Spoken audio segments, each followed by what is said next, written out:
time for Captain Season 2. Initiating launch sequence.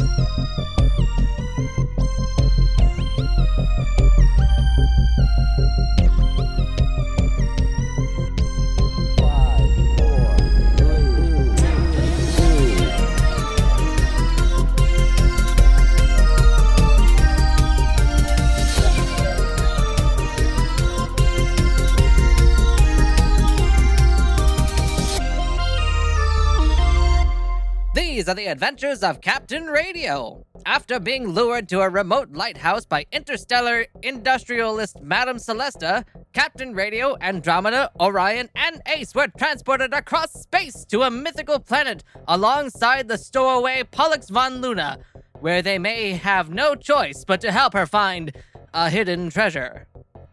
You're listening to Captain Radio and the Curse of the Primordial Planet, Chapter 3, The Ruins of Ferrilon. Our heroes find themselves in an inhospitable alien jungle with no way home and no idea what dangers may lie hidden in their path.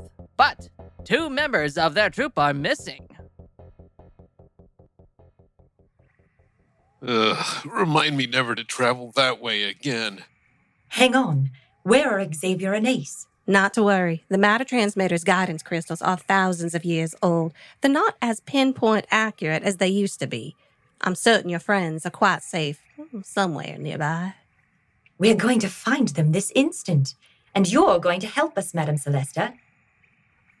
In this jungle, you'll never find them out here. She's right, miss. If they're on this planet, they'll be looking for the artifact. Your best hope of seeing them alive again is to saddle up and do likewise. Our friends are in trouble, and all you can think about is your blasted buried treasure? Pollux and I are merely being practical. We are not going anywhere until you help us find them. Now, my dear, we must watch our temper. We want no repeat of what happened on Gemini 4, do we? I've been there once. Terrible looting. She very nearly killed one of my men. It was rather impressive. It was a moment of weakness. It won't happen again.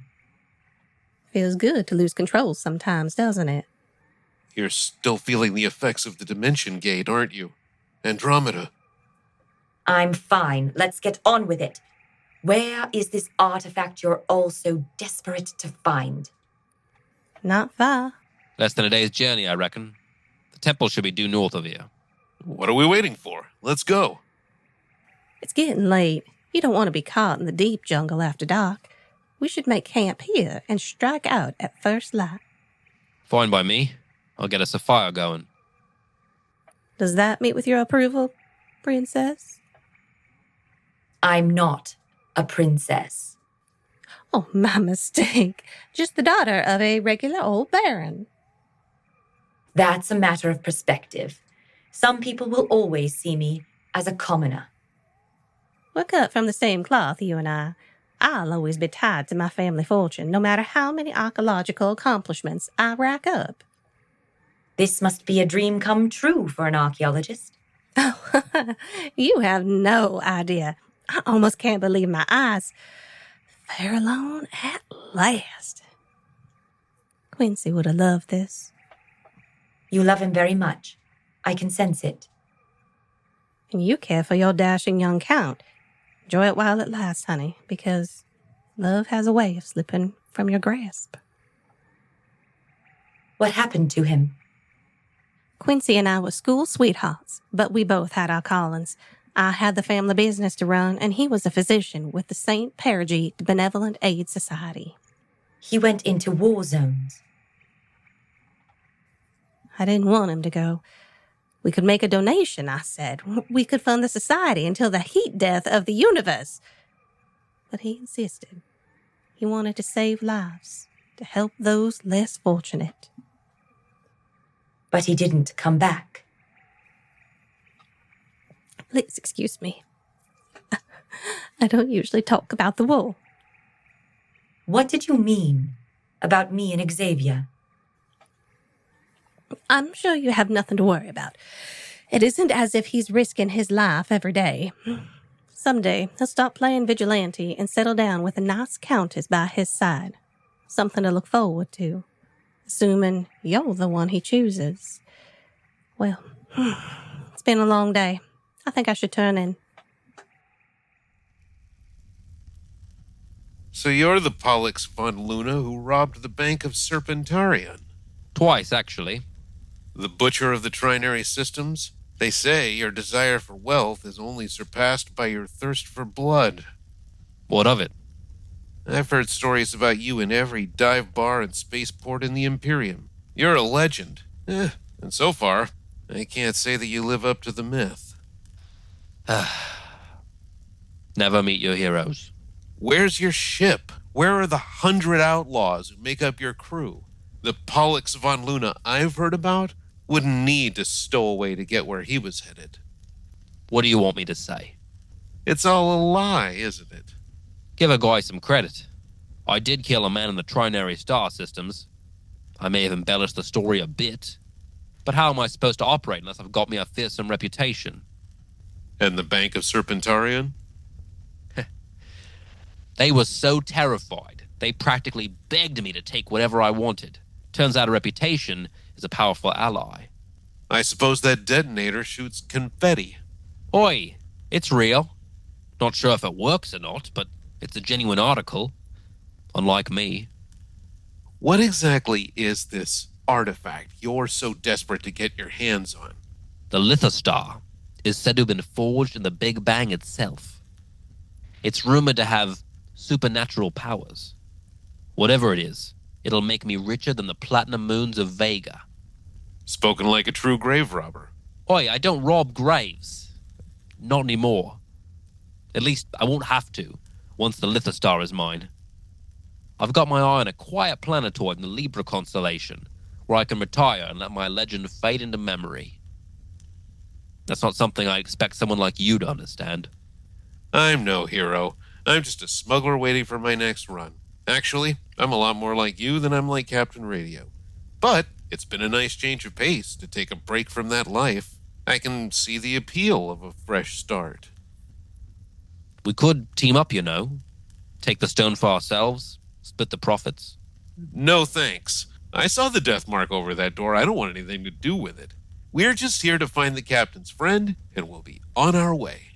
Magnus Hostilian. That old man's not worth the effort. Try telling that to the captain. I don't know why Magnus wants the stone. Something about honor and chivalry and all that hogwash. He's a fool. But he's a fool who keeps getting in my way. Know this. If we get to the stone, and he's there, I won't hesitate to pull the trigger. You follow me? I get the picture. And Orion, I'd appreciate it if we kept this conversation between us. Hey, your reputation is safe with me.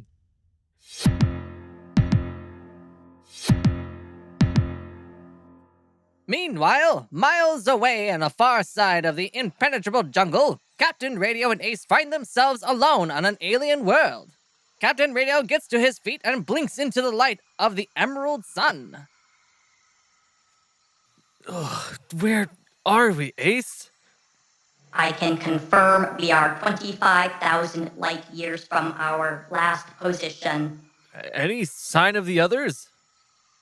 I do not detect them in the immediate vicinity. They may be outside of my scanning range. Or they could be anywhere in the known universe. Correct. Tell me, Ace, have you ever seen a green star before? Negative. Green stars do not occur in nature. How do you explain the one in the sky, then? I would need more data to form a theory. I think somebody built it. The star.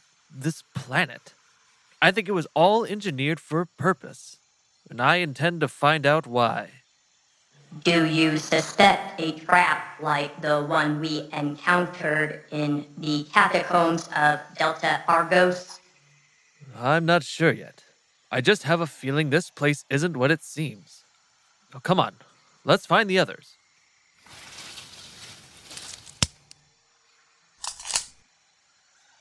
One more step and you die. Tell your infantry robot to lay down their weapons. I am unarmed. Magnus? Who wants to know? You probably don't remember. I was just a boy when you left to lead my father's army to Gemini 4. Xavier? By the dark side of the moon, it is you. Your mask, is it? It's the faceplate from your armor. Well, what was left of it anyway. Where in all the stars have you been? It's a long story. Come, I'll take you to my camp. It isn't safe to be in the deep jungle after dark. This way. So, you got my signal. I wasn't sure anyone was still using the old Imperium emergency channels. After my ship went down in the jungle, thought I was done for. My co-pilot, she died in the crash, and I thought, well, no matter. You are here now. What news of home? Who is captain of the Centauri Guard these days? In your absence, Flagstaff has taken it on. Flagstaff? She's not who I would have chosen. Too cautious, not willing to spill a little blood when the time calls for it. Count Anton must be getting soft in his old age. My father is dead. He fell in battle? Typhonian plague. 7 years ago. I'm sorry to hear it. But I always knew you would make a worthy ruler for our people. I had hoped you'd be there at my coronation. As did I. Do they still sing the great Centauri battle songs? Let's sing one to your father's memory. What shall it be? The warrior's sacrifice, conquest of Epsilon Orandi. No one has sung those songs in years. Alpha Centauri has changed since you were away. We no longer wage ceaseless war across the stars. We're at peace now. Peace, you say?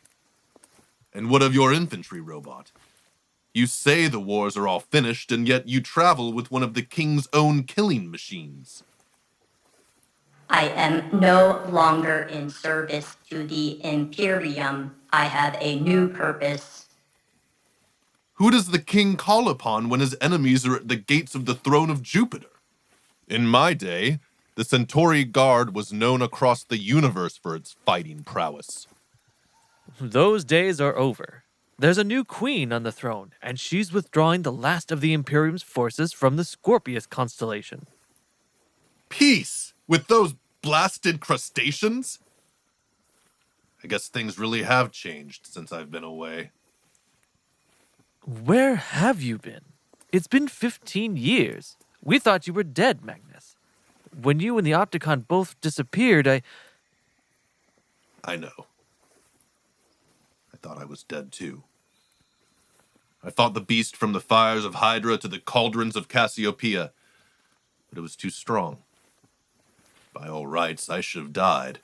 It should have killed me and let me have the dignity of death, but it wanted to punish me. So, as a final insult, it let me live.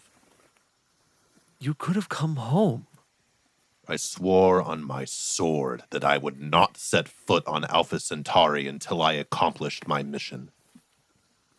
Your planet needs you. I need you by my side, to advise me, to guide me as my father would have. I will gladly serve. But first I must find the lithostar and regain my honor. There's more to life than honor. I don't know what this lithostar is, but I can't believe it's worth all this. There are dangerous people after you, Magnus. I don't think they'll hesitate to kill you if they think it'll get them what they want. Ah, so you've met Madame Celesta. And Pollux van Luna. Pollux made it all the way out here. I'm impressed. I didn't think he had it in him. He's a loose cannon, but it's Celesta we have to worry about. She's as cruel as they come, and always 2 steps ahead of everyone else. You don't need to prove anything to me. We can find my friends and get out of here. Where is your sense of adventure, Xavier? I am a Centauri warrior. Without my honor, I am nothing. I thought I taught you that. You taught me a lot. I am grateful to you. I've used your training to save a dozen worlds. With the training I gave you, you could conquer a dozen worlds. That is not the path I walk. Then it seems our paths have diverged. Is that why you want the Lithostar? To relive the past and claim some lost glory? Is that what it is? Some kind of weapon? It isn't a weapon. Then what? Why come halfway across the galaxy? Why spend 15 years searching for it? Why allow me to think you were dead all this time? It's a second chance, Xavier. I don't understand. Tomorrow you will. Tomorrow you and I will walk into that temple and rewrite history.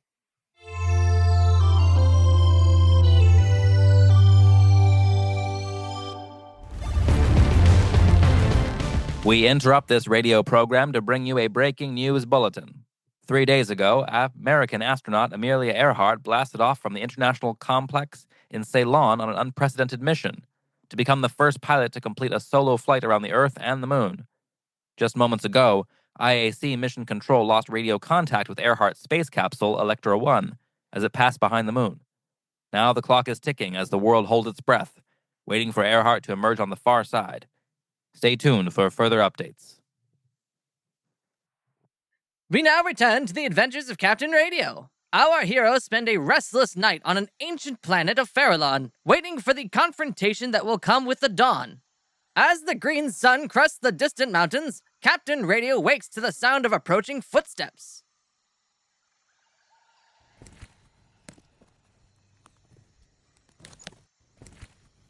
Ace, do you hear that? Affirmative. I detect 4 individuals. One of them is heavily armed. Pollux. Can you tell if Andromeda and Orion are with him? I cannot be that precise at this distance. The planet has an unusually strong system of magnetic rings. They are interfering with my scanners. Be prepared for anything. Where did Magnus go? He is at the base of the temple wall. I believe he is attempting to locate a hidden passage. They're close. Ace, get behind that tree. I don't want you caught in that crossfire if things go sideways. Hold it right there. Ah, Captain Radio. How good of you to join us on this lovely morning. Xavier! I was starting to worry you'd been atomized. I'm fine. Just misplaced, that's all. I am operating within normal parameters as well. Good to see you, Rust Bucket. This must be the temple everyone's so eager to break into.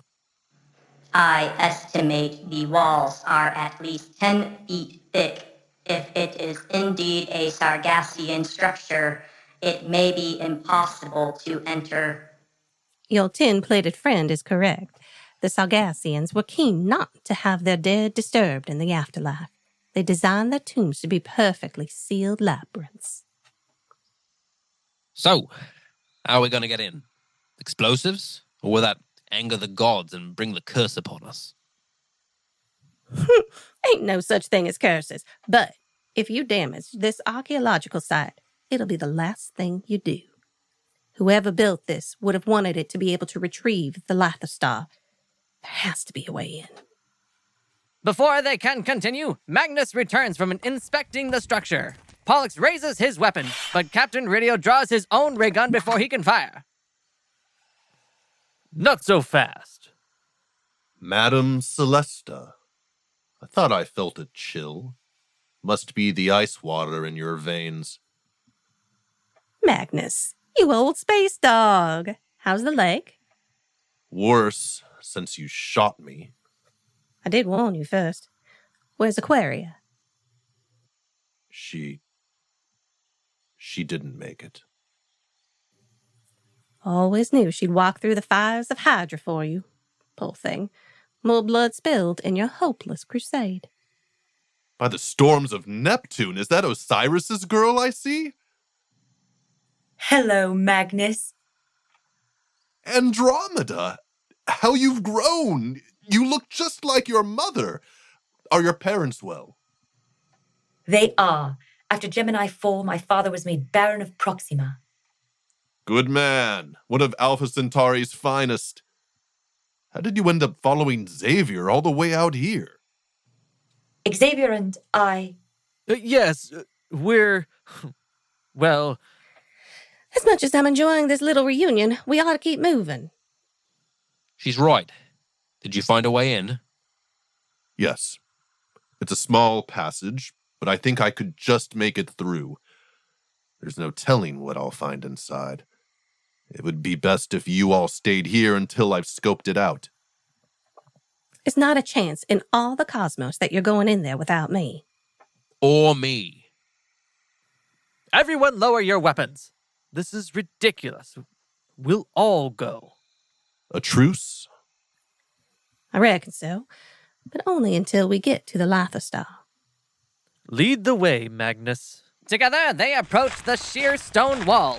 Magnus begins to climb, using vines to pull himself up to a small opening high above the forest floor. One by one, the others follow and slip inside the tomb. Sir, my dimensions exceed the size of the opening. I will have to wait outside. Nonsense, Ace. I'm not going to leave you behind. If Orion can make it, then you can too. Might I remind you that Orion has triple-jointed arms. In fact, Tarian biology has several fascinating adaptations. We'll improvise. What if we loosen a few bolts in your frame? It may scratch your chrome plating, but I could really use you in there. Very well.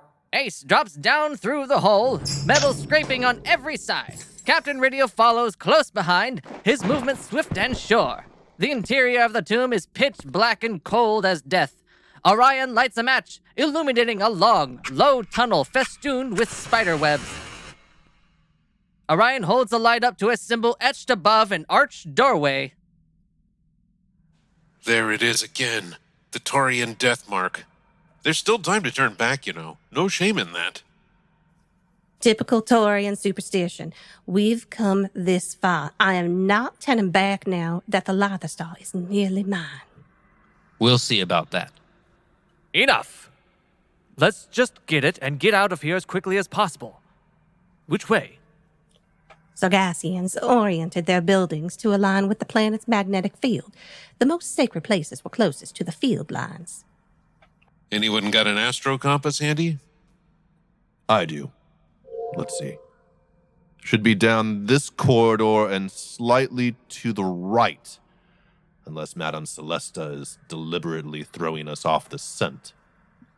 You wound me, Magnus. Let's go, everyone. No time to waste. Xavier, look out! Captain Radio stops just short of the archway. In the dying light of a sputtering match, inches from his neck, he sees a length of razor-sharp wire strung across the opening, waiting to ensnare an unsuspecting intruder. Whew. Talk about a close shave. Ace, can you cut this wire?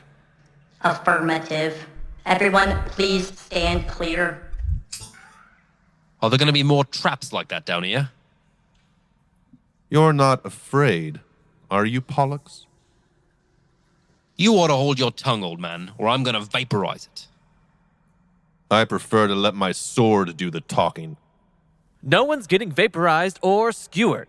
We've got to keep our heads and work together. Andromeda, Ace, and I will go first. We'll sniff out any danger and find a safe way through.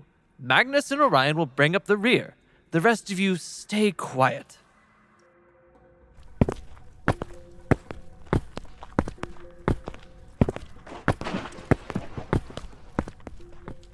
Thanks for saving my neck back there, Andromeda. It was nothing. I merely sensed the wire. I'm sorry I've been distant. I'm still getting used to your new abilities. Are you frightened of me? Honestly, I don't know what to think. I just need to know if I can still count on you. Always. Detecting instability in the floor ahead. Be careful crossing this room, everyone. There may be loose tiles.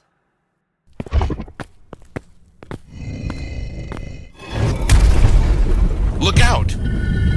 The door's closing. We'll be sealed in. And buried alive. I'll try to hold the door open. Go. Magnus, get out of there. Go on without me. No one's getting left behind. The rest of you keep moving. Try not to get yourself killed, okay? I'll do my best.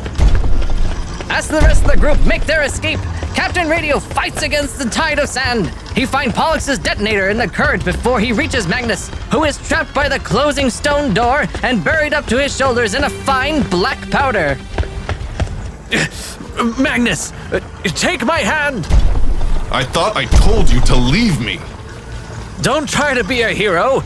That's my job. Come on. Captain Radio summons all his strength to pull his mentor free before he is crushed by the weight of the door. Together, they push their way through the cascade of sand to the stairwell and climb into a small chamber lit by flickering torches. Are you all right? I'm fine. But Magnus breathed in a lungful of sand on our way out. I've survived the boiling tar pits of Beta Constantine. It's going to take a lot more than a little sand to take me down. Where's Pollux? I thought he was with you. Did you even bother to look? We've got to go back. Forget it. By now, he's buried under 5 tons of sand. Don't you even care? No one's life is worth this. We gotta get out of here before we get picked off one by one. I'm sorry, Orion. Pollux knew the risk. Besides, he was a low-life criminal. We're all safer without him around. You didn't know him. He was ready to leave that all behind. The Lithostar was his chance for a normal life. What are you all talking about? Don't you see? We've made it. It's beautiful. And it's all mine.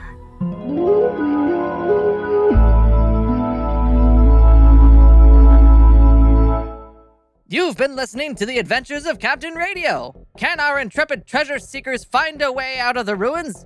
Who will claim the Lithostar for their own? What are the stone's mythological powers? Find out next week in an incredible 4th chapter of Captain Radio and the Curse of the Primordial Planet. The Adventures of Captain Radio is a production of Obscure Studios. This episode was written by Jonny Eberle and produced by William McDonald. Sound design and mixing by Trask Snow. Our main cast includes William McDonald as the narrator, William McDonald as Captain Radio, Christian Carvajal as Orion, DeLano Hays as Ace, Abigail Stokley as Andromeda, Laura Burt as Madame Celesta, Jonny Eberle as Pollux von Luna, Richard Burt as Magnus Hostilian. Jonny Eberle also played the newscaster. Our theme music was composed by Simon Cunningham, and our stunning artwork was designed by Tammy King. If you like the show, there are 3 simple things you can do to support us.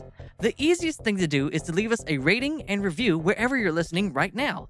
You can also make a donation on our Ko-Fi page, or you can buy Captain Radio merchandise like t-shirts, stickers, coffee mugs, phone cases, and more on TeePublic Store. You can find all of those links as well as complete episode transcripts and more information about us on our website, obscurestudios.net. Thanks for listening, and we'll see you next time.